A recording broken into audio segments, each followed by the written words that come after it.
அஸ்ஸலாமு அலைக்கும் வரஹ்மத்துல்லாஹி வபரகாத்துஹு. இந்த கதையை ஒரு பிரபல உளவியலாளர் தனது உரையில் பகிர்ந்தார். அவரது தொலைபேசிக்கு 1 மாதமாகவோ அல்லது 2 மாதமாகவோ ஒரு அழைப்பு வந்து கொண்டிருந்தது. ஆலோசனைக்காக ஒரு தேதி கேட்டு அழைத்திருந்தார்கள். அவர் மிகவும் பிஸியாக இருந்ததால் எளிதில் கிடைப்பது இல்லை. இறுதியாக ஒரு குழந்தையின் தந்தைதான் அழைத்தவர். சாரைத்தான் சந்திக்க வேண்டும், இது மிகவும் அவசரம் என்று கூறி வற்புறுத்தினார். ஒரு நாள் அவர்களை வீட்டுக்கு வரச் சொன்னார். அன்று காலை உளவியலாளர் வீட்டில் இருக்கும்போது ஒரு கார் முற்றத்தில் வந்து நின்றது. அதிலிருந்து 10 முதல் 15 வரை வயது இருக்கும் ஒரு குழந்தையை இருவர் தாங்கி எடுத்து வந்தனர். குழந்தை இருவரின் தோள்களில் கை வைத்து நடந்து வந்தது. குழந்தையை உள்ளே அழைத்து வந்தனர். ஆலோசனை அரைமாடியில் இருந்தது.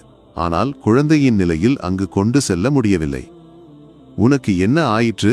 பெண்ணுக்கு மாடி ஏறுவது கஷ்டமாக இருக்கிறதே என்று கேட்டபோது கீழே உள்ள அறையில் உட்காருங்கள் என்று கூறினார்.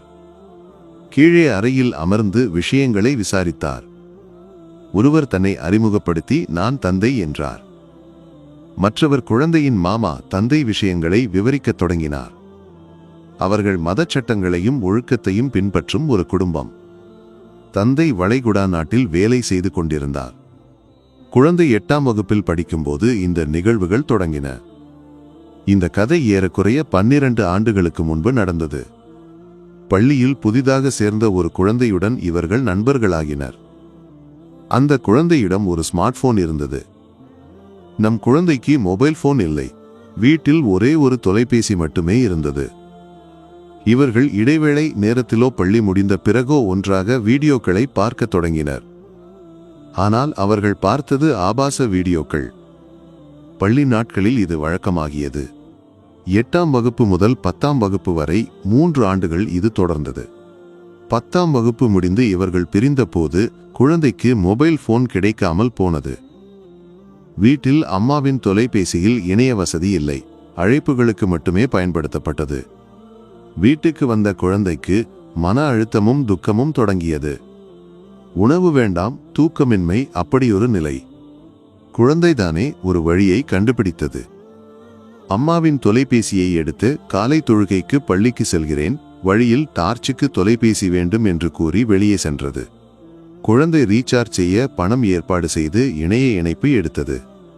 ஒரு காலி கட்டடத்தின் மூலையில் சென்று வீடியோக்களை பார்க்க தொடங்கியது. திரும்பி வரும்போது அம்மா கேட்பார், இவ்வளவு நேரம் எங்கே இருந்தாய்? குழந்தை சொல்லும், தொழுகை முடித்து குரான் ஓதிவிட்டு வந்தேன். அம்மாவுக்கு மகிழ்ச்சி, குழந்தை நல்ல காரியங்கள் செய்கிறது என்று நினைத்தார். 3 அல்லது 4 ஆண்டுகள் இது தொடர்ந்தது. மொபைலில் பார்த்தவற்றை நிஜத்தில் பார்க்க வேண்டும் என்ற ஆசை குழந்தைக்கு எழுந்தது. அருகில் உள்ள ஒரு குடியிருப்பின் கீழே ஒரு குளியல் அறையின் ஜன்னலுக்கு கீழே புதர்கள் இருந்தன. அங்கு கற்களை வைத்து குழந்தை ஒளிந்து பார்க்க தொடங்கியது. இது வழக்கமானது. ஒரு நாள் மாடியில் தொட்டியை சுத்தம் செய்ய வந்த ஒருவர் இதை கண்டார். குழந்தை ஒளிந்து பார்ப்பதை கவனித்த அவர் கோபத்தில் குழந்தையை அடித்தார். அவரது மகளும் அந்த குடியிருப்பில் வசித்ததால் கோபம் அதிகமாக இருந்தது.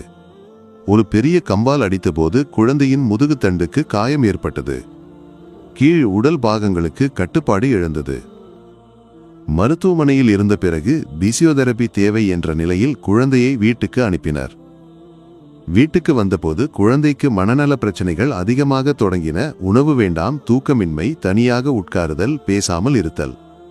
இந்த பிரச்சனைகளுக்காகவே உளவியலாளரிடம் கொண்டு வந்தனர். கதையை கேட்ட உளவியலாளர் சில நேரம் மௌனமாக இருந்தார்.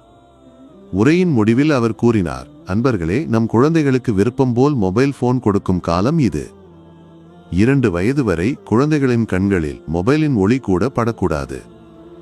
4 வயதானால் பெற்றோரின் முன்னிலையில் 10 முதல் 15 வரை நிமிடங்கள் மொபைல் காட்டலாம். 6 வயதில் அரை மணி நேரம் அனுமதிக்கலாம். பின்னர் வரும் வயதுகளில் கட்டுப்பாடுகளுடன் மட்டுமே மொபைல் கொடுக்க வேண்டும். இப்போது என்ன?